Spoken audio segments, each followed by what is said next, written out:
Good morning, everyone, and welcome. This is Joe Scarice, founder and host of the Creative Birth Strategies podcast and room here on Clubhouse, providing education, networking, and strategy every Saturday, Sunday morning, 8 a.m. on Saturdays, and Sunday mornings, 9:30 a.m. Eastern Standard Time. Get ourselves started here this morning. We'll tackle another great educational subject. Pretty excited about this discussion. I try to identify subjects that are going to make a difference in your decision making as a real estate professional. So, these are very customized discussions, and I want to make sure you understand that I don't just pick these out of a hat. There's a decisive way of how we're putting this together from a coaching, mentoring perspective, and I think it's working. We're hitting close to 75 podcasts on our website, so you can always check us out. Um, and I want to thank our sponsors this morning. Of course, I want to thank Mr. Yerdal Perkins, our social media strategist and architect to the podcast, our websites.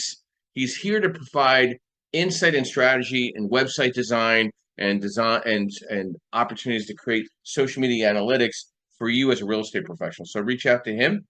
I'd like to thank Miss Linda Pelagas from Realty 411. She provides national events and a national publication for real estate professionals throughout the country.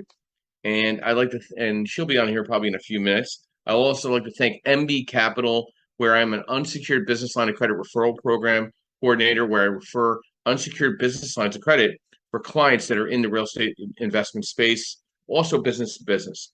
I'd like to thank Lenmark Capital, where I am a senior loan analyst, providing asset-based lending nationwide, DSCR, fixed to rent, fixed to flip, uh, new construction, multifamily, mixed use, blanket loans, portfolio lending, advisory and strategy, hopefully to assist you in growing out your real estate portfolio. And we've been doing this podcast now for a couple of years now, and I'm really excited about the relationship we have with Clubhouse and how they've allowed us to have this event every Saturday and Sunday morning.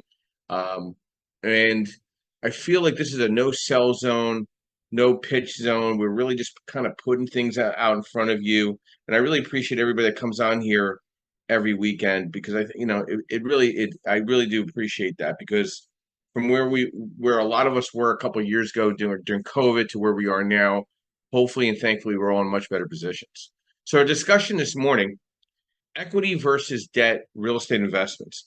So is it now better time to invest in real estate debt or equity? And that's really the question that I have there for you because it's a tricky slope. I've always been a fan of good performing debt and then leveraging equity, meaning your money, whether it's a line of credit or some form of cash liquid reserves, into the deal, and then bearing a return back to pay that equity back. Now, there's other forms of debt and equity in more of a capital stacking environment when it comes to multifamily, syndication, partnerships, who's bringing what to the table. But I'm going to try to break down a little bit debt and equity from a real estate professional perspective, single family through foreign family, maybe small balance multifamily. When deciding whether to invest in real estate debt or equity, it's important to assess both the current market environment and your investment goals. Some factors you want to consider when evaluating whether now is a better time to invest in real estate debt versus equity. And if anybody's interested in coming up and pose any questions, by all means, please do so. We're a little light on the moderators, but always more than happy to entertain anybody that wants to put together a question or statement, and then hopefully we kind of go from there. And you know how I work the room anyway. Number one that you need to think about is where are interest rates going and where's the borrowing costs? Does it make sense to leverage your line of credit against buying using a debt mortgage with buying a single family to four family home? You got to weigh those numbers out. You got to weigh the cash on cash return out. What is your return on investment? What's the DSCR on the property? We talk about this almost every day about what the possibilities look like. And you need to understand your interest rates and your borrowing costs. When you're borrowing from a HELOC, what does that cost comparatively to borrowing from a mortgage per se? So you need to kind of understand the differences. 1 second here. Number two, you need to understand market performance and property valuations. Debt investments are typically more secure since they have priority over equity in a property's capital structure. So you really need to understand your debt. You really need to look at 30-year money. You could always pay down debt sooner, but you really want to know how how that money works. Like a lot of people don't really understand a 30-year mortgage. They think they're stuck in a 30-year mortgage. You could make an extra payment a year, one payment a year, and you knock off an additional like 7 or 8 years in your loan over time. So there's different ways of taking that 30-year mortgage and kind of flipping it into a 15-year or 20-year based on whatever rate it is. So the rate is almost near irrelative if the property's cash flow performing, right? So if you could add a 13th payment or add an extra $500 a month, every a quarter, or toward the loan balance, the prepayment is just there that you don't pay the whole balance off in the first 5 years or 3 years or 2 years. There's workarounds where you can actually pay up to 20% of that loan amount based on your debt stack. So if you have extra equity that you maybe you flipped another property, you could turn that into the pay down all your properties without any penalty if there are penalties in place. Then you got to think about risk tolerance. Like, what's the risk tolerance to creating debt, a mortgage, or then obviously participating your equity, meaning lines of credit, into a deal or into somebody else's deal for that matter. And we'll talk about that in a few minutes as well. And then when it comes to equity versus debt, the liquidity needs, like how much debt can you leverage and how much equity do you need to? Everybody always asks me, how much do I need to have into a deal? It all depends because in the asset-based lending space, it depends on the DSCR. Is it a BRRRR? Is it is it turnkey? We need to see 3 to 6 months reserves on the BRRRR. We need to see 6 months reserves on the DSCR, whether it's cash out, refinance, or purchase. Now, in the refinance space, if it's a cash out, most asset-based lenders use the cash as your reserves. Now I mean, you can show a bank statement with $5 in it because if we know you're getting 40 grand out, there's your reserve base. If you prioritize income stability and have a lower risk tolerance, now might be a good time to consider real estate debt, especially with the higher interest rates providing stronger yields. If you're seeking long-term appreciation and can tolerate short-term volatility, investing in real estate equity may be more suitable, especially if you are able to acquire properties or equity stakes in lower valuations. So when it comes to a lot of people, they think with equity or debt, they think about the multifamily syndication. I'm not here to either promote or talk bad about syndications, but you're depending on a lot of other people to make you money. And that kind of makes me nervous. Like, you don't have complete control when you're providing equity to somebody else for their debt. And you really need to think about that. Have you been to the building? Have you met with their team? Is there any weak spots that concern you as an investor? Because if you allocate your money into somebody else's investment, now you're kind of waiting, hoping that they evaluated that deal correctly. I'm not a fan of that, doing that right off the bat. I'm more of a fan of that when you have some passive income and you're really trying not to be so involved. And not all of us are in that position. Okay.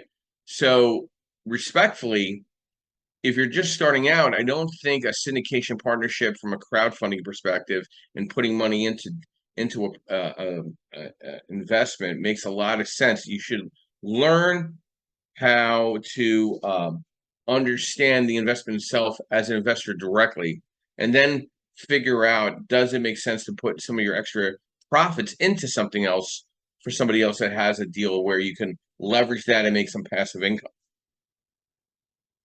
Justin, good morning and welcome. Brief overview, who you are, what you do, and thoughts to our discussion this morning: equity versus debt, real estate investments. Justin, are you there? Justin going once. Justin going twice. We'll come back to Mr. Justin. There he is. Sorry, I'm here, but you can make a circle and come back to me if you'd like. But I'm ready to go. Go right ahead. Go ahead. Oh yeah, man. Well, good morning, everybody. That's the Southern Louisiana market. I was in there.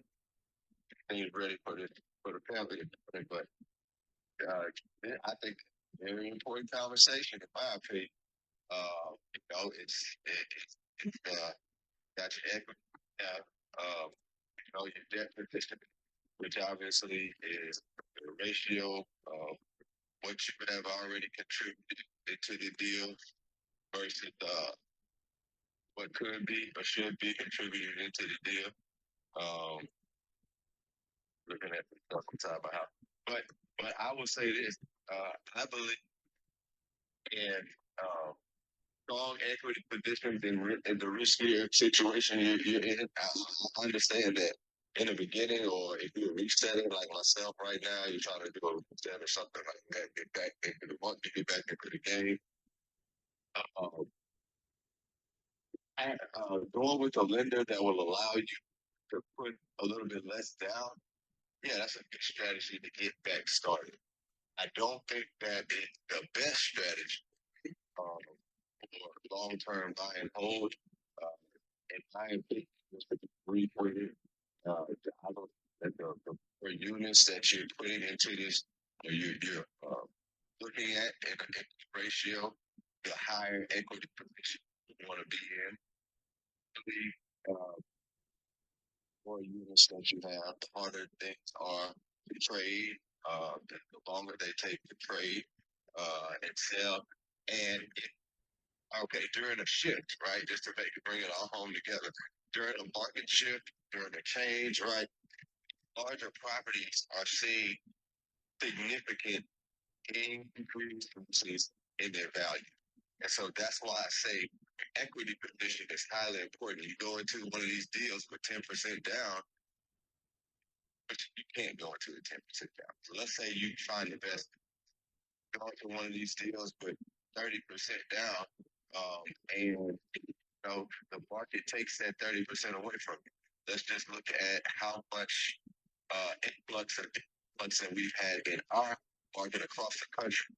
But we can all acknowledge that real estate is market specific. So just I think it's the best safeguard you can do for a fluctuating market that you can't quite put your finger on where things are going, how things are going. And remember, technology has added the element of allowing us to pivot, move, and grow at a faster pace than ever grown at time in history. So all of those things need to be considered. Uh, Having high equity is like staying on your toes in athletics. So just be ready to pivot. So that's my little 2 cents on that. Great stuff. I appreciate that, Justin. You gave me a reminder of a call that I took yesterday, and I think it's a great segue to our discussion here. Get a phone call, referral recommendation. Gentleman wanted to buy a two-family house, and he's like, I want to buy it with a DSCR loan. I'm like, okay. So I run the numbers. The DSCR does not work, not even at 20, 30, 35% down. It was just a lopsided deal. And he's like, well, dude, there's an upswing to the deal where I can do some light renovations over time, and I got to wait till one of the tenants is out in May of 2025. I said, and then he says, then I can put about 50 grand into the property, and then the value will be 700,000. I said, but you're buying it at 550, and you're going to be chasing your money if you're going to be in a commercial loan of DSCR, but you'd have to put 35% down to make it work today based on the numbers today. I can't work on future numbers, how I can use those future numbers. Okay, now he was going to have to put 35% down. I turn it around and say, listen, why don't we do a fixed to rent? You're buying it for 550, and you're putting it at you're going to put 50 grand into the deal, and it's going to be worth 700,000.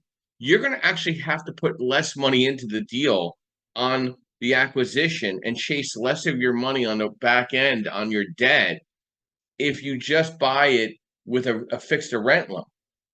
So by putting in hang on one second here. That if you wanted to buy it that way, we were able to get him up to like $420,000, 415. Guy's got an 800 score, and now he's getting more leverage on the fixed to rent. He has 12 months to bridge that money, let that tenant move out or get a better lease on that, or do the renovations around them and require a better lease, and then fill the other unit up accordingly, and then refinance it, maybe in a better debt environment. And rates are starting to come down a little bit. They're up a little bit on the conventional side, but on the commercial side, on the 5-year treasury, you're in the sixes. So I said, listen, I don't see rates changing that drastically between now and May of 2025, maybe by a half a point. Good, bad, or indifferent. But if your cash flow is better, your debt's going to be better, your leverage is going to be better, your DSCR is going to be better. Why would you want to buy this and chase your money? Do you have the money? He goes, no, I only have about 30% based on what I'm buying it at. I said, then why wouldn't you do the fixed to rent? And now you're chasing less of your money, and then you have a much more stabilized debt stack with the equity that you're putting into the deal. So I issued him a term sheet at 10% bridge, fixed to rent, 1.5 on the origination. I'm giving him up to $420,000. I'm 100% on the 50 grand, up to $420,000 on the purchase. He's bringing less money to the table. He's going to be able to really restabilize that debt, make it look better. The value's between 7 and 750, and he's not going to have to chase all his money down. The way of leveraging debt and equity is not chasing your money for the next 30 years. It's about capturing as much out by creating enhanced value to a property by renovating it and restabilizing it. We offer these worksheets through this club only to people that are listening. So I could show you the worksheets how to better underwrite your deal to understand whether it's a good DSCR deal up front, or it makes more sense to do a fixed to rent. Now, there's some markets you cannot enhance the value putting X amount of dollars in. So you got to be very concerned about cash flow or getting it more of a discount or walking away. And that would be a concern of mine as well. Travis, good morning and welcome. Brief overview, who you are, what you do, and thoughts to a discussion this morning. Equity versus debt. What's the better time to invest in real estate, debt or equity? Hey, good morning, everybody. I'm Joe. Hey, I'm Travis. I'm a real estate brokerage in the Houston area. Sorry, bringing in some groceries here. So,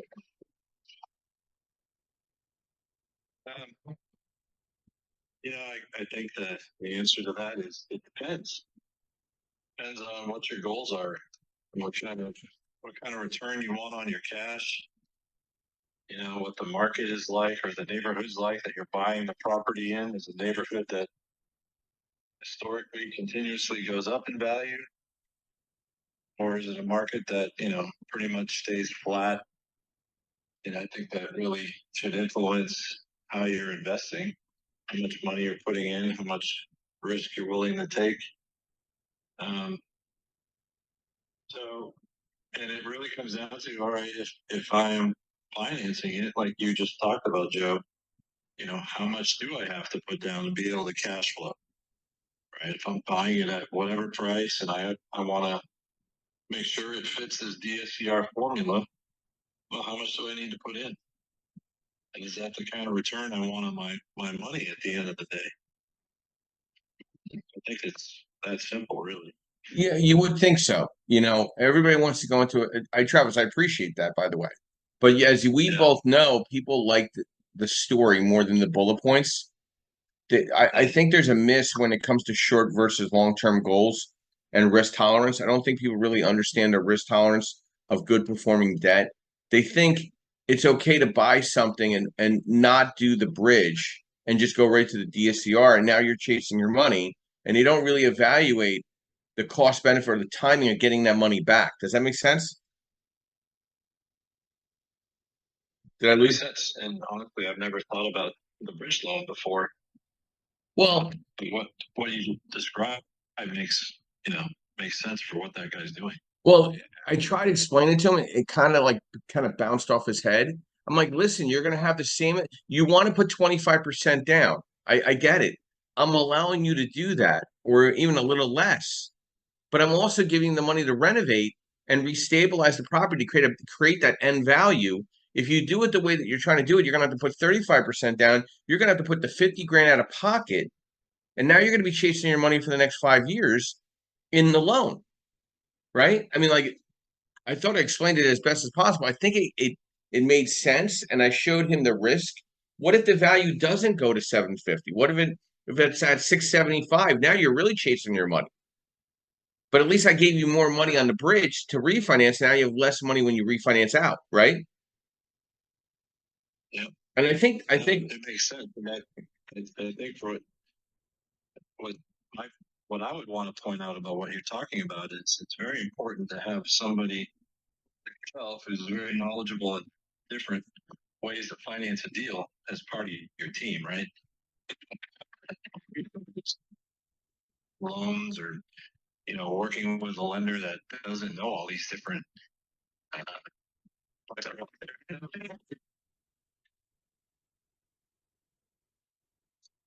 you're breaking up, Travis. You're breaking up. You there? Oh, I'm sorry. You're there now. You're back. Yeah, what I was saying is what you're talking about is a perfect example of why they need someone like yourself on their team. Somebody that knows all the different products that can help them create the financing that is the best scenario for them. Well, I appreciate that. And that's why I work with MB Capital as a referral partner, because the light bulb went off about 10 years ago. Everybody was leveraging their personal credit cards or personal credit, thinking, hey, I get 0% interest on this product, right?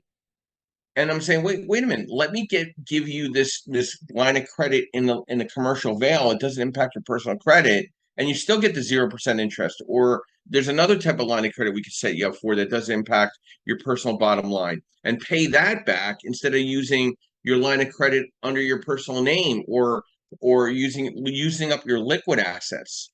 I've never seen more people evaporate their money in a horrible rehab that they miscalculated, and now I have so many requests for people to get bailed out of another hard money lender or an asset-based lender that gave them a loan. They won't give them any more money to finish the project, and they want me to bail them out. Oh, you're not bailing me out.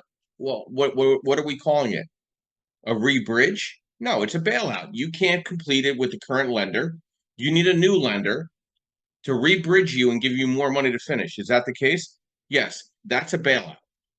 I'm seeing more of that conversation weekly in the past 6 months than the previous 2 years. Does that make sense? Yeah, it totally makes sense. And that's one of the foreclosures I just saw pop up in my market. The lender took over the property. The guy rehabbed it, put it up for sale, wasn't selling, and then the lender foreclosed on him. And I'm assuming it was a hard money lender from the look of it. Well, I mean, and that's why asset-based lenders don't just look at the flip price. They want to know. An asset-based lender wants to know what the rental market is going to look like. So if you don't sell it, don't drop the price, because the appraiser will see that when they go out to conduct the appraisal. If you decide to refinance it, take it off the market immediately. You don't have to wait 30 days in the asset-based lending space, and immediately get it rented up and start the process of refinancing it into a performing debt. Even if it breaks even, you're not going to foreclosure with your hard money lender, right, Travis? So there's some short-term versus some long-term goals. Short-term, if you need liquidity or you're saving for specific short-term goals, you want to be safer, more liquid investments. Keep it within lines of credit, keep it in money market accounts, put it in a whole life insurance policy for that matter. Long-term goals like retirement, you might want to aim for higher returns, that in that 7 to 10% range. And Joe Martell, if he was on, he's claiming he's making 20%. He is actually making 20% on his money, and I think it's because he buys very smart. The light rehab. He's more in the condo townhouse community market. The only concern I have with that is the HOAs or the community groups that run those groups, because it can go sideways quickly. Then you also have to keep in mind, when you're leveraging equity and debt, with inflation, could potentially erode the value of the cash over time. So you really have to outpace inflation. And I think when you're buying these properties that need light rehab to mid rehab, those are the safer bets because you can get them more stabilized quicker. Because the heavier the rehab, the longer that you're paying on that money, and you're diminishing the profitability of the deal. So, Travis, in Texas, are you seeing the lighter rehabs stabilizing quicker? Are you seeing the bigger rehabs that are those the ones that are problematic and hitting the foreclosure space, or just not getting a lot of gravity right now? Like, what's happening in your market? Yeah, honestly, there's not many foreclosures in general, which is historically not the way it used to be. I mean, I think last year we only had like 300 something in the whole Houston market that hit the MLS. So um, it hasn't been ramping up. And the example I gave you was just one that I had noticed. So I don't know how many more there will be like that. But, one thing I just want to go back to, it's all about the numbers, right? If you're using financing and if the deal works now, right? Whatever happens in the market is going to happen.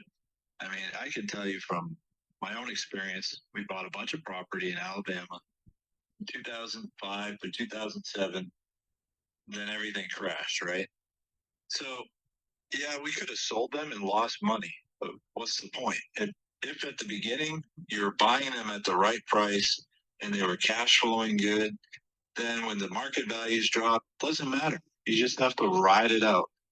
And that's what we did. We rode it out. We rode it out until, now, for the last couple of years. So, yeah, okay, inflation might go up, prices will go up, prices will go down. But, if you can buy it right in the beginning, then Appreciate that, Travis, and thank you. I want to touch on the real estate foreclosure landscape in 2025. It's going to depend on a variety of economic factors, including interest rates, inflation, housing market trends, government policies. Um, these are some of the items I want you to think about that could influence foreclosures in 2025. I'm seeing foreclosures happening on the asset-based lending space because I think the individuals or the lenders that underwrote those deals, there's not a lot of experience behind those underwritings. I know specific asset-based lenders that will not lend in specific MSAs right now because they have a high foreclosure rate. Because whoever underwrote it from their desk did a very bad job, and now that they're seeing a lot of properties being given back because they were just poorly run by the borrowers. But some trends I want you to keep an eye out. Listen. You have to understand equity and debt. You have to follow interest rates. You have to follow the 5 and the 10-year Treasury. You need to constantly be reading up on inflation, economic information. Be persistent in understanding different. Read an article a day or 2 articles a day and just regarding inflation, economic conditions, and understanding housing market trends in your area. Be the regional difference in understanding. Be a source. Understand where opportunities are cooling and opportunities are staying hot, and then follow articles on government policies for real estate. Right, understanding the differences where the foreclosure impact is going to be in the commercial real estate specifically, in the office retail. Are you seeing conversions in your market from commercial office retail into a whole nother asset? Medical, assisted living, multifamily, housing affordability, and buyer demand. Housing affordability is still way out of reach. The only people that are buying these Class B, B plus houses right now are the landlords and renting it back to the people that don't want to be bothered with the risk of rates and economic concerns. Like I just talked to a gentleman, he was he bought it. He was buying 10, 50. He has 10, like 8, 9 properties. He got laid off by his job position. Now he wants to, be a full-time real estate investor. Suddenly the light bulb went on because he doesn't have a job. So, like, is he buying a new home to live in? No, he's going to rent or stay with family and buy more properties and leverage it under the LLC. I foresee a moderate increase in foreclosures in 2025, definitely geographically based on affordability. and the barrier of entry. I think there's going to be a high-end amount of commercial property foreclosures, and there'll be a lot of leveraging of equity debt in those type of conversions because a lot of that real estate is going to be you can't use it for the same thing anymore. It's obviously went into foreclosure because of occupancy or poor management. So real estate foreclosures are expected to rise somewhat, but compared to the past few years, most likely will be below the levels of 2008 housing crisis. So I think on the housing side, I think it's not going to be bad. I think it's going to be really bad in the commercial side, unless there's a significant economic shift, depending on the political election. We might see some promise on housing prices, interest rates, and local market conditions, but it's definitely some hotspots will be hit hard. They're already being hit hard, like the Philadelphia, to Baltimore, the St. Louis's. Certain smaller MSAs are not doing well, but there's a lot of foreclosures in those markets because there's a lot of bad underwriting being done in the asset-based lending space. So understanding your equity and debt, I need to really know what you have money available so we don't put you in a bad spot. I don't want you to be short at the closing table. So we have to have a deeper discussion and a bigger strategy discussion on what your equity play is and what is your debt play and what is your goal in the next 1 to 3 years if you're an investor, right? It's not about the 5 to 10 year plan. It's about in the next. All of us are thinking the next year or 3 years. Please don't tell me you're thinking 5 to 10 years down the road. It's got to work now, or it's not going to work 5 years from now. You're going to be chasing your money for the next 20. Travis, Yeah. did you want to add something? Yeah, I want to add just for my market, right? So I was getting really curious about what happened to all our foreclosures and was I just crazy, when I first started investing and thinking that there were a lot. So I actually went back into our MLS a couple of weeks ago and I got some data out of our MLS so I could see like how many there were historically. So when I started buying was 2004. And in 2004, there was over 5,000 foreclosures in the Houston market that closed, and the MLS just capped out at 5,000. So I don't know exactly how many there were, but there were over 5,000, and that lasted until 2014. In 2014, it dropped just below 4,000. Now, in 2020, it kept going down. In 2020, it dropped below 1,000. In 2021, it was down to 332. And now in 2024, year to date, we're at 301. So we're probably going to end up higher, than 2023, which is 374. But you can see how drastically we've reduced the amount of foreclosures. And so my question is, where'd they all go? Like who bought them or who's getting them before they're hitting the MLS, or is somebody just sitting on all these empty houses? Well, Travis, that's a good question. I think I have an answer. It might be part of the answer. Well, I'm seeing the wholesale environment, meaning the wholesalers that are trying to buy properties at discount, spending more money. Like I personally have a real estate colleague. They're spending between $10,000 and $15,000 scraping all the possible distressed property opportunities in 4 counties. They're not focusing in the whole state. They're focusing on 4 counties. So I feel like the wholesalers are getting to these people sooner, where that there's a window of opportunity for them to get out with some skin left on the head. I think there's definitely more money being spent in the wholesale area. I mean, you could see it on Facebook and LinkedIn, all the promotions of these off-market deals. I run one of the larger off-market Facebook groups on Facebook, and they're pounding the room with deals, pounding them all over the country. And it's all wholesalers. So where are they getting these from? They have to be spending money and grabbing these clients, letter campaigns, door knocking. They got VAs calling people. I get a call from a VA probably every other day to see if I want to sell my home or one of my homes, whatever. It's that crazy. So it's not the real estate agent's not spending not even a speck compared to what a wholesaler is spending. What a wholesaler spends in 1 month, a realtor does not spend in 2 years in their marketing campaign. Yeah, that's probably true. Justin, go ahead. Yeah, I'm sorry, Travis Joe. I'll put that in. You're absolutely right, and I also believe that the technology that they have access to is improved significantly, right, over the past 2 or so years. I'm gonna throw this in. I'm gonna pass the mic back. You were mentioning like I don't want to hear a 5 to 10 year plan. Like I know that it really does. It shows that maybe you might need to go do a little bit more reading if you're coming to a lender and like, hey, I don't know about right now, but this will look good in 5 to 10 years. It's crazy because if we just go off of the real life example that we texted about and I gave you yesterday, if those guys, I'm sure those guys had about a 5 to 10 year plan on their forex. They bought for $300,000 and now they're consistently dropping the price to 190, all of that stuff.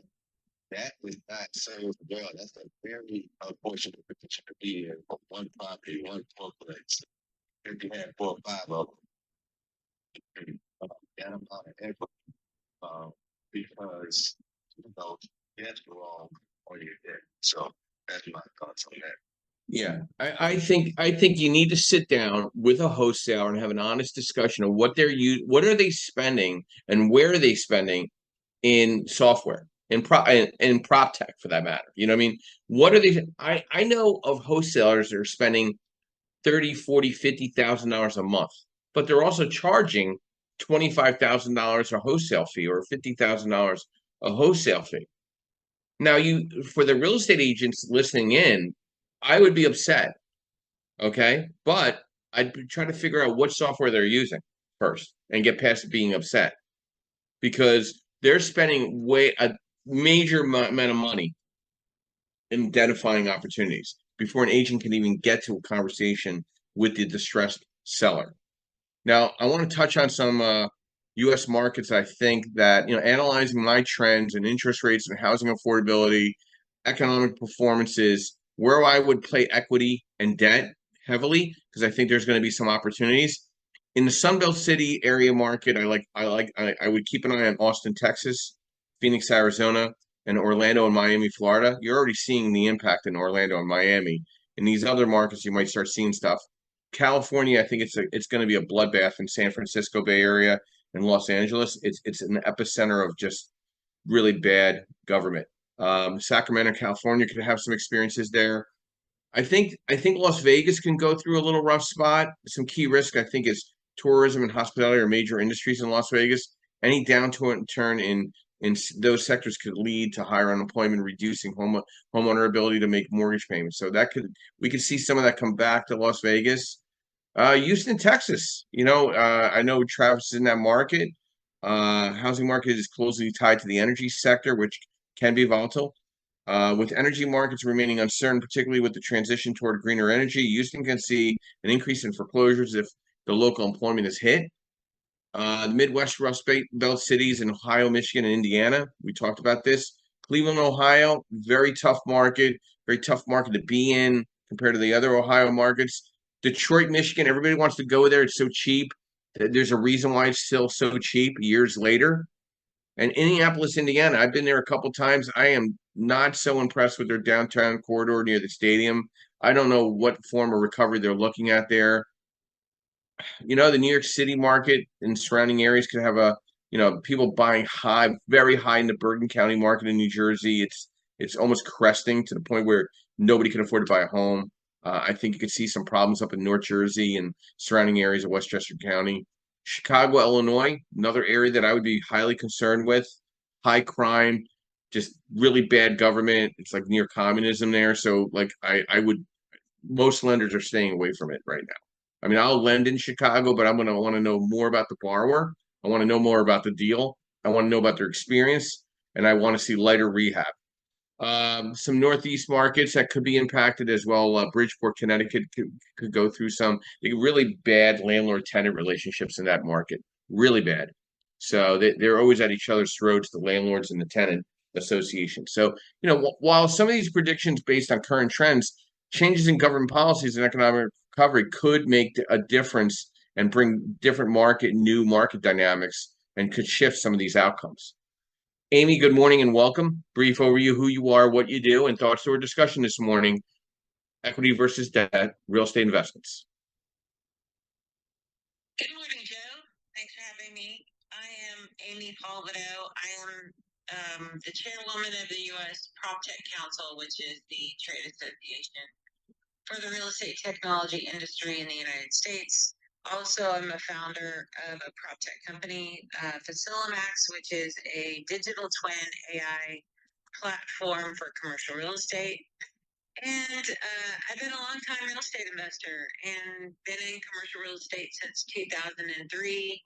Been a general contractor, real estate developer, private equity real estate firm owner. So I've been real estate investing for a very long time. And I always love these rooms. So equity versus debt. Are we talking about the leverage percentage, or are we talking about actually doing debt investing as You know- a part of real estate investing? I just need to. Sorry. No, it's okay. You jumped in on in the middle of it. I've been focusing more on understanding the differences between debt and equity when investing in the single family through 4-family space, 5 through 25, touching a little bit on syndication, but like as for newer investors, I don't really suggest it unless they have a boatload of money just sitting on the side and they don't want to really get dirty. But I'm talking more LTV, DSCR, lines of credit, leveraging against debt. Okay, gotcha. All right. So when obviously when you're getting any sort of debt on any sort of property, that adds a layer of risk to it. So you got to make sure you're not over levering. I mean, that's what a lot of people got caught up in this last cycle was, because they were getting bridge debt and they were getting it at like 75% loan to value, 80% loan to value. And when you do that at some point and you catch these weird economic cycles, and it couldn't even be like this one. Like we did the same thing and got in trouble in 2015 in Austin, where we were kind of over levered on some of our deals, and it kind of just made it difficult. I mean, it's just you're beholden to the lender on a lot of different things. So you just want to make sure that you're getting the right amount of leverage, not too much. It does cause for concern. But it also has a huge more responsibility for you on a cash outlay up front. And if you don't have that ability to do that, then and it also has lower returns for you as an investor, right? So you got to understand this. So right now, I think the prevailing thought, Joe, is that 65%, 70% leverage, if you can swing it, is great, because we still don't know where the markets are going. I guess it's kind of stabilized now, where especially on the commercial side, you're getting it in the 5s. It really kind of hasn't. It got to the 6s for a while, but if we're doing 1 to 4. What on an asset-based loan, we're at 9%? Yeah. On construction renovation, the base rate right now is around 9.5, 9.75. So it's for an experienced buyer that's done at least 5 rehabs or BRRRRs. Money's pretty cheap. I mean, you're probably talking in the 9s and maybe origination of 1.5 or 1. Yeah.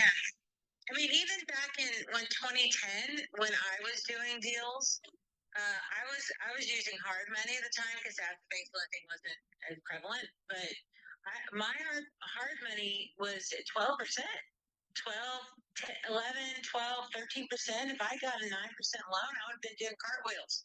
But it was so when you're doing that, you understand that any sort of game like that, when you're getting the initial acquisition loan, it's how fast can you get through that thing to stabilize it, to get to the either you're flipping it or you're getting it to where you're getting into like a Fannie Mae loan or something cheaper, right?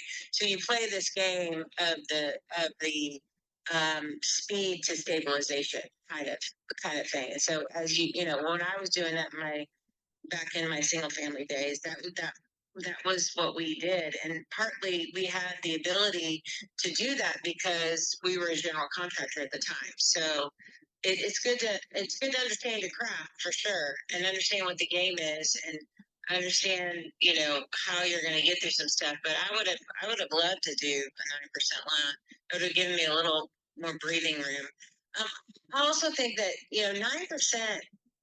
if you're paying a 9% loan, or even if it's at a rental, say it's 10% or whatever, if you're getting it at the right price, 10% shouldn't be awful, right? I mean, when we were buying back in the day, the homes we were buying were pretty cheap, so 10% we could float. So you got to understand where you are in an initial investment is, always. I guess my half a nickel would be always understand what your carrying costs are, and if you can manage those, and then also predict that you're going to take 3 months, 6 months longer than you think you're going to take, especially if you're first starting out. And if you can manage that kind of carrying cost on a property, then it might be worthwhile, right? And so, those are some of the things that real estate investors don't think about. They don't think about, oh, I'm going to have to be making this payment while I'm rehabbing this property, or I'm going to have to, escrow for taxes and insurance. Some lenders might not do that for you, and I'm going to have to do certain, have capex reserves and run it like a business. So you need, those are the kinds of things you need to be thinking about. Yeah. Yeah, I think investors don't realize how money has gotten so inexpensive in the non-bank space.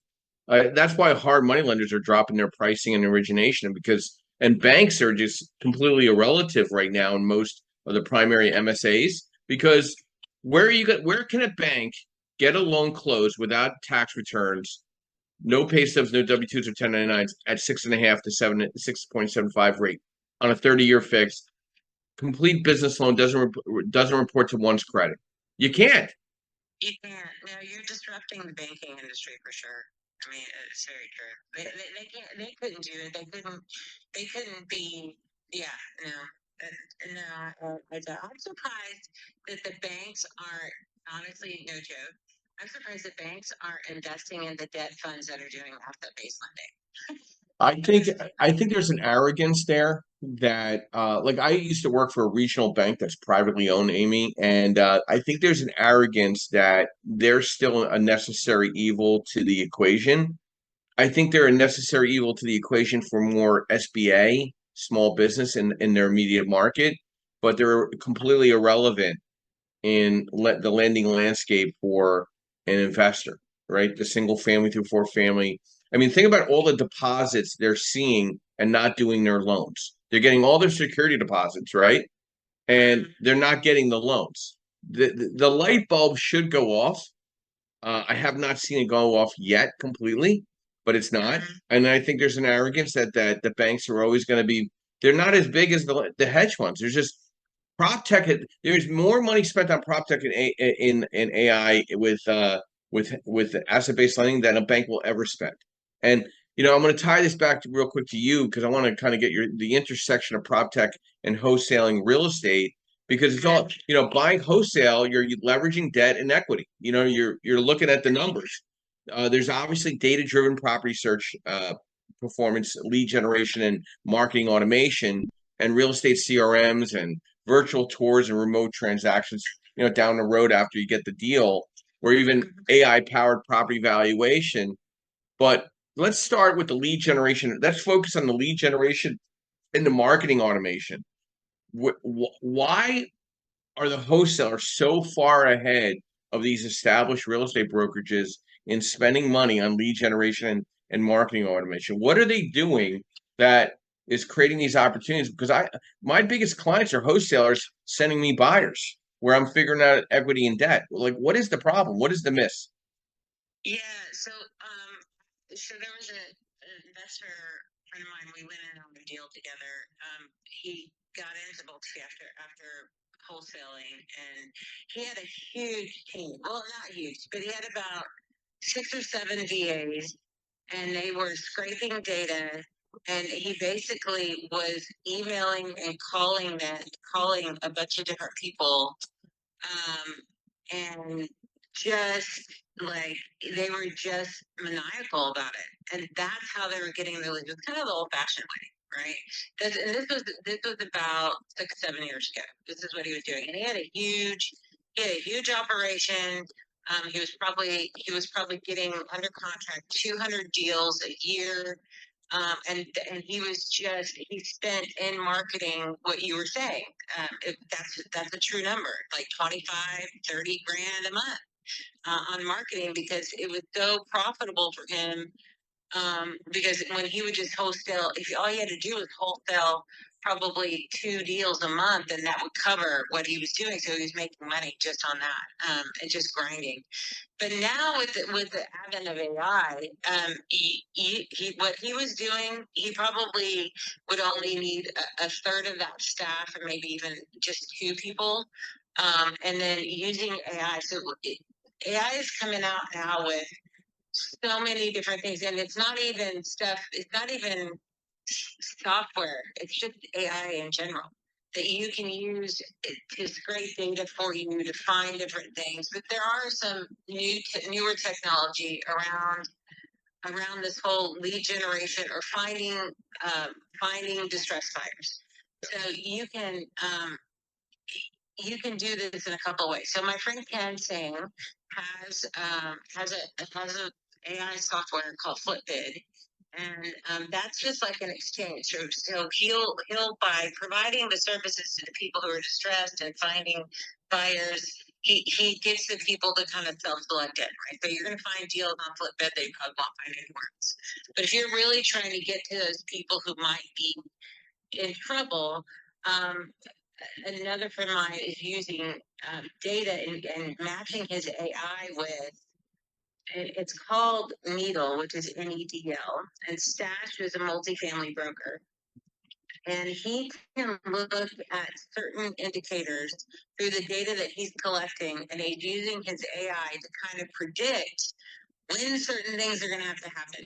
Like if this person's going to have to sell, or going to have to refi, or something's going to have to happen, so he can target his lists based off of that. Now that's more on the commercial side, so it'd be 5 or more, like it's on a commercial loan. But if you're looking at, between 5 and 20, I mean, it follows the same rule, right? They're going to have different things that happen. But you can use Gemini to scrape data. You can use Grok, GROQ, to scrape data. You can use Claude. You can use, there's a lot of AI tools out there now that if you just tinkered with them and try different prompts to, like, hey, I'm looking for whatever.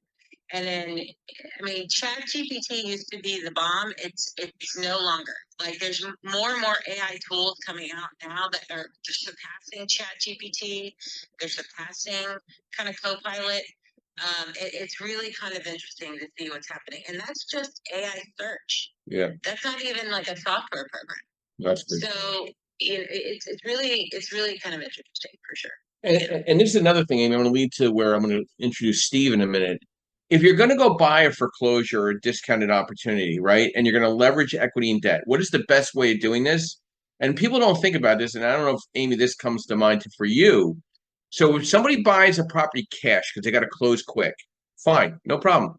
Let me do the delayed financing and reimburse you up to a certain loan of cost on that property, and fund the renovation to 100% and keep you liquid. So if another opportunity presents itself, you're not stuck with chasing your money down or stuck in a deal with all your money and all your eggs in one basket. Have you, I mean, I know you probably didn't experience that, but in your investing space, or maybe you did. Maybe you bought the property cash and then went to the lender. They had all your documentation. All they had to do was order an appraisal to make sure that they could stack the debt correctly, or then provide you the construction money. Some thoughts on that before we go to Steve? Oh yeah, no, when I first started in investing, nobody would lend to me, so I had to buy it all cash, Joe. Yeah. But this was back in 08, 09, and 10, when everything was like, like not the greatest. Yeah. So I would go buy homes. I would go buy. I put a group together to go buy a 42-unit multifamily apartment complex in Austin, Texas, because we could not get a loan. Nobody would give us a loan to buy it, and so we had to buy it all cash. Now it was cheap as hell, not what multifamily in Austin is today, but it was super cheap, and we got it at like $37,000 a door. So we just pulled a bunch of friends together who had some money, and we went and bought it. Yeah. But yeah, it was. But yeah, and now some of my single families, it was either hard money or no loan at all, Yeah. right? Because when you get into the things that we were buying, especially because I was a general contractor, right? So I would go buy stuff that nobody wanted. I would go buy stuff with foundation problems and roof problems because I knew how to fix it. Yeah. And so that was my value proposition. So lots of the times I couldn't get loans on properties. Yeah.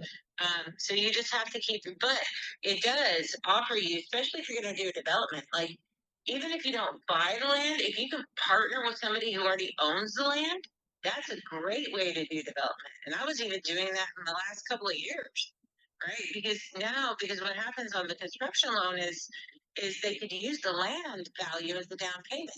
So if you're partnering with somebody, and they already have the land, so now your cash outlay is less, and then yes, you can get a construction loan and get moving with what's happening for sure. Yeah, it's a great way to do that. Yeah, you got to get control of your deal, as Amy's telling you. You got to get control from either it's an owner financing perspective. You got to buy cash. You got to be working alongside a lender that understands the term delayed financing. You need to understand the term delayed financing for the small real estate investor. Deciding between investing in equity or debt is crucial with delayed financing if you're leveraging a cash purchase. You're keeping yourself liquid and staying in relationship with the lender. Okay, that is huge. Okay, and you really need to understand how that debt stack works and how that equity participation works as well. Lenders like that you have skin in the game. If you bought it cash and you had to wait for permits and you spent the money on the permits and you're into it for $100,000, I'm going to give you back a strong reimbursement on that, plus providing you the construction money. Why wouldn't you do that? Why would you want to stay all cash and then now you have all your eggs in one basket? So you have to think smart when leveraging debt and equity, especially with lenders or private money lenders. So, Stephen, good morning and welcome. Brief overview, who you are, what you do, and thoughts to a discussion, Good morning, equity versus debt. I'm a broker, investor, landlord out in northeastern PA. I also run REI homepage, which is kind of a central place for people to learn real estate investing and such and connect. And when you mentioned wholesalers and what they spend, a portion of my life is wholesaling, and I still spend way more advertising in the wholesale space and running my high level CRM and all that other stuff.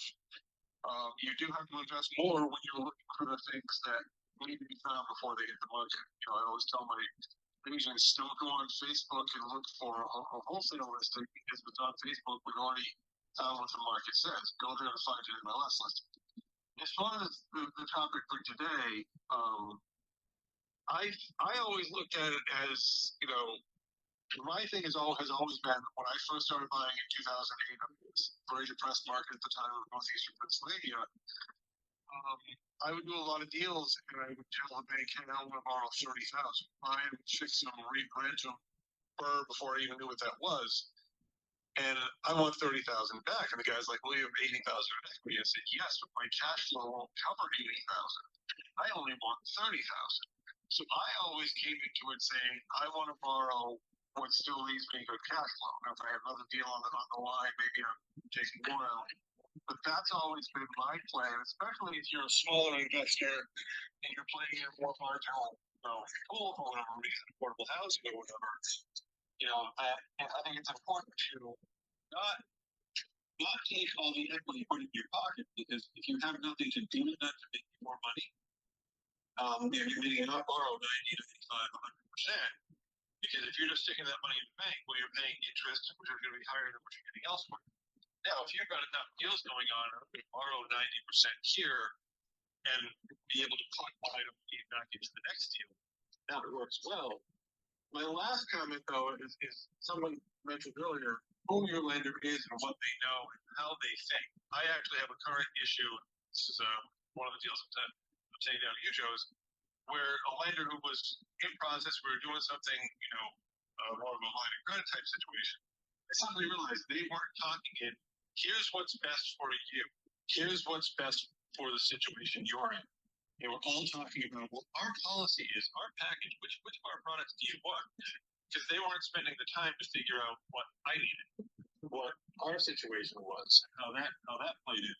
You want to have a lender who's experienced in the investment space, preferably, as I've said before, a lender who is, I've said about realtors, you want an agent who does what you do, you want a lender who does what you do. And you also want a lender who understands the direction you're heading and what your situation is. Because I think that's where a lot of professionals run into it. I know as a broker, is what a broker should do. I need to understand what you want to do before I worry about how I do. So I think for me, it's always be careful of setting your equity. I'd rather leave thick equity and be able to maybe go back later with a second or something to buy. But and that depends on your personal situation. One other real quick, and then I'll get off, is my first investment was a warehouse in Boston with my brother. And I was all about at the time, we want to pay this thing down, have the cash flow flowing, no leverage, no nothing, it's all cash. Well, the further you get to relative, quickly you find out that's not usually the best plan. So again, work with a lender, work with other people on your power team to understand. Maybe in your situation that is. In ours it wasn't. My brother was absolutely right. We needed to keep the leverage high for a bunch of reasons. So really, for me, I've always gone with what is the cash flow? Yeah. If the cash flow tells me, we can afford a higher, a lower level equity, I can manage it 20. It's something to consider. But that's kind of my 2 cents. It all for me depends on the daily cash flow. So we're at 7 cents. We got a half a nickel from Amy, and we got 2 cents from you. I think we're doing pretty good. We're almost at a full nickel. I appreciate that, Steve. And it's a good point. Who is your lender, and what do they know? Okay, do they understand the leverage of equity to debt? Okay, so understanding equity to debt, meaning if you have a 660 credit score or better, you have a couple lines of credit in the commercial veil, so you're not impacting your credit, and learning how to leverage that to get into the property, whether it's from a BRRRR or DSCR, and understanding the difference of cash on cash return and DSCR. Does the deal make sense leveraging equity versus debt? Having a high leverage of debt doesn't mean it's always going to be good. Maybe it makes more sense to be at a lower leverage of debt and looking at the cash on cash return. And again, it's a deeper discussion that we have. So again, it's about being an educated individual with the right team. You got to be cautious of, you go to a lot of these real estate investor meetings and there's a lot of predatory discussions. You really need to sit down and really understand who you are. Do you have an LLC set up? Do you have the right credit score? Why don't you have the right credit score? Let's fix the credit score. Let's get you unsecured business lines of credit. Leveraging that money, leaving your liquidity in place for the endeavors, the unforeseen. I've never seen more people make mistakes in their construction costs more than ever. And because they didn't have the proper liquidity or the proper unsecured business lines of credit already set up, it impacted their credit for the exit strategy, whether to refinance or at least get rid of the property for that matter.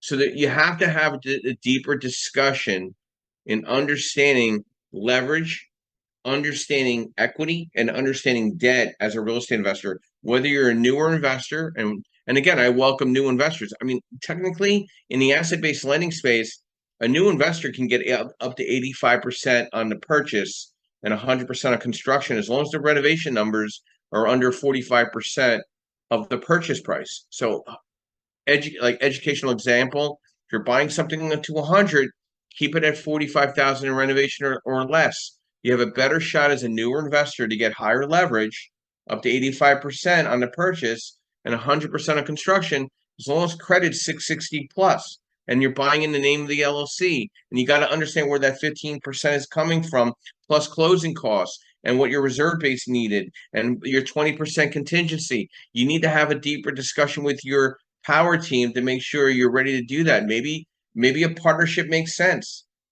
in that circumstance. Not a fan of partnerships, but maybe it makes sense. Somebody bringing a little more money or better credit to the deal. In the fixed to rent space or DSCR space, remember, you only need to have 51% ownership with the best credit as the guarantor under the LLC. So you only have to have that strong borrower in place with the guarantor. If your credit's a little less, let's put you at 49% and keep the partner at 51%. But that's a discussion you should have with your lender before the loan is even submitted. Like, all this is great discussion, but you need to have a deeper discussion, a deeper strategy discussion. It's not a text messaging conversation. It's a conversation you need to have with your fellow professional that you trust in going into battle and buying a piece of real estate, understanding what your financial capabilities are and what risk there are. So if you're not having that 10, 15-minute conversation with somebody to better understand one another and how they're trying to help you in the right direction, it doesn't matter what equity versus debt is at that point. You gotta be hang on a second. Just take a look at some of the chat. I'm not really sure what it's all about, but you really need to understand equity versus debt and understanding LTV, understanding cash on cash return, understanding leveraging lines of credit, understanding good performing debt and what is really bad performing debt. So I want to thank our moderators this morning, providing insight and their personal thoughts to this discussion. This is probably a little different type of discussion, but I think it opened up a lot of eyes. And I would say, listen, reach out to the moderators, have a discussion with them. My call to action to you is, why haven't we had a conversation offline? Why haven't we had a Zoom call? Why haven't we had a strategy discussion? Why haven't I sent worksheets to you to be a better informed real estate investor? Why haven't you come onto our podcast? So there's a lot of whys, and you need to think about that. Why haven't you had a chat with Amy? If you connect with her on LinkedIn, she's going to send you a calendar link like in 3 seconds. Steve, he'll call you in the middle of the night if he has to. Justin, he'll always have a conversation with you. And myself, always would love to set up a conversation with you. That's where we're the only group on this clubhouse that we have our own podcast. We have our own website to the podcast. We provide worksheets. We provide CE continuing education for real estate agents to better understand asset-based lending nationwide. And those are live courses that we provide throughout the country. And we're here every Saturday morning, 8 a.m., and every Sunday morning, 9:30 a.m. Eastern Standard Time. I want to thank our sponsors, Mr. Yardell Perkins of Perkatech, our social media architect and strategist, providing social media for real estate professionals nationwide. MB Capital, your unsecured business line of credit program, where I'm a referral partner. More than happy to go over that with you as well. Then I'd like to thank Linda Pelagas with Realty 411, providing national publication as well as national events throughout the country.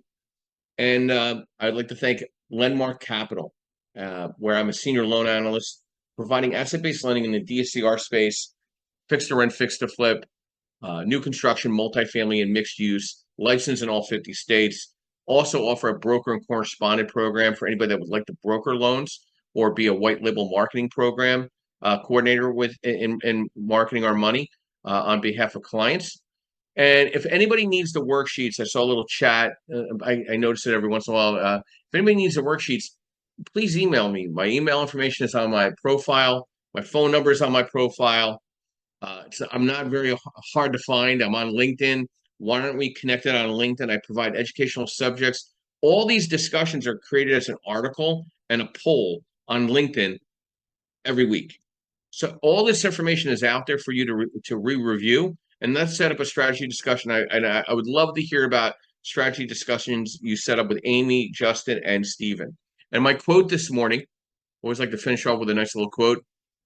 Close your eyes and think about this. I focus on my own journey. I don't need to prove myself to anyone. I just want to be the best version of myself. Thank you, everyone, for this morning. Great subject, great discussions with the mods. And I'll see you next Saturday and Sunday morning, 8 a.m. Saturday and Sunday, 9:30 a.m. Eastern Standard Time with another great set of conversation. And I'll be ending the room in the next 30 seconds. And thank you.